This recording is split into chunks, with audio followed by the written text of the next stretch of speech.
പശ്ചിമ ബംഗാളിലെ ഹൗറയിൽ തൃണമൂൽ കോൺഗ്രസ് പ്രവർത്തകരും പ്രതിപക്ഷ നേതാവ് സുവേന്ദു അധികാരിയും തമ്മിൽ വാക്കേറ്റം. ബിജെപിയുടെ റാലിക്കിടയിലേക്ക് ടിഎംസി പ്രവർത്തകർ അതിക്രമിച്ചു കയറി മുദ്രാവാക്യം വിളിച്ചു. റാലി തടസ്സപ്പെട്ടതോടെ പ്രകോപിതനായ സുവേന്ദു അധികാരി ടിഎംസി പ്രവർത്തകർക്ക് നേരെ ആക്രോശിച്ചു.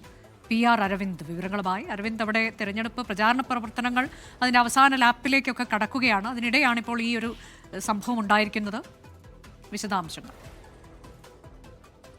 ബംഗാളിൽ തെരഞ്ഞെടുപ്പ് പ്രചാരണം അതിന്റെ അവസാന ഘട്ടത്തിലേക്ക് കടന്നിരിക്കുകയാണ്. ഇനി 5 ദിവസം മാത്രമാണ് പരസ്യ പ്രചാരണത്തിലേക്ക് എത്താൻ അവശേഷിക്കുന്നത്. എന്തായാലും വാശിയേറിയ പ്രചാരണം നടക്കുമ്പോഴും വലിയ സംഘർഷ സംഭവങ്ങളാണ് വിവിധ കോണിൽ നിന്ന് ഉയർന്നു വന്നത്. എന്തായാലും ഇന്നലെ തൃണമൂൽ കോൺഗ്രസ് പ്രവർത്തകർ ബംഗാൾ പ്രതിപക്ഷ നേതാവ് സുവേന്ദു അധികാരിയും തമ്മിലാണ് ഒരു വാക്കേറ്റം നടന്നിരിക്കുന്നത്. ഹൗറയിലെ ബാലി അസംബ്ലി മണ്ഡലത്തിലായിരുന്നു ഈ സംഭവം നടന്നത്. BJP റാലിക്കിടയിലേക്ക് TMC പ്രവർത്തകർ അതിക്രമിച്ചു കയറി മുദ്രാവാക്യം ഉയർത്തുകയായിരുന്നു.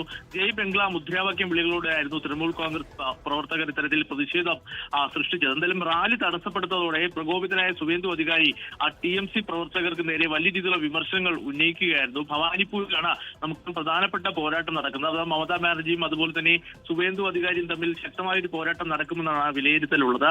ആ ഒരു സാഹചര്യത്തിൽ കൂടിയാണ് ബാലി അസംബ്ലി മണ്ഡലത്തിലെത്തിയ സുവേന്ദു അധികാരിക്കെതിരെ വലിയ വിമർശനം തൃണമൂൽ കോൺഗ്രസ് പ്രവർത്തകരുടെ ഭാഗത്തു നിന്നുണ്ടാകുകയും പിന്നീട് വലിയ സംഘർഷ സാഹചര്യത്തിലേക്കെല്ലാം കാര്യം പോയത്. എന്തായാലും നേരത്തെ തന്നെ വലിയ രീതിയിലുള്ള കേന്ദ്രസേനാ വിന്യാസം ഈ മേഖലകളിൽ അടക്കം നടത്തിയിരുന്നു. സുരക്ഷിതമായി തെരഞ്ഞെടുപ്പ് നടത്തണമെന്നതാണ് തെരഞ്ഞെടുപ്പ് കമ്മീഷൻ അടക്കം ചൂണ്ടിക്കാണിച്ചത്. പക്ഷേ വലിയ രീതിയിലുള്ള സംഘർഷ സംഭവങ്ങൾ വിവിധ കോണിൽ നിന്ന് ഉയരുകയാണ്. എന്തായാലും സുവേന്ദു അധികാരിയുമായി ബന്ധപ്പെട്ടാണ് ഒരു വാക്കേറ്റവും അതുപോലെ തന്നെ സംഘർഷ സാഹചര്യവും ഇപ്പോൾ ഉണ്ടായിരിക്കുന്നത്.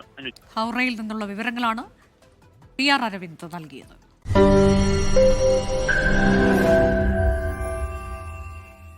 ലോകത്തെവിടെയായാലും ഏത് സമയത്തും 24 വാർത്തകളും ഓഗ്മെന്റഡ് റിയാലിറ്റി പാക്കേജുകളും എക്സ്പ്ലെയിനറുകളും വിശദമായി കാണാൻ ഞങ്ങളുടെ YouTube ചാനൽ നിങ്ങൾക്ക് സബ്സ്ക്രൈബ് ചെയ്യാം.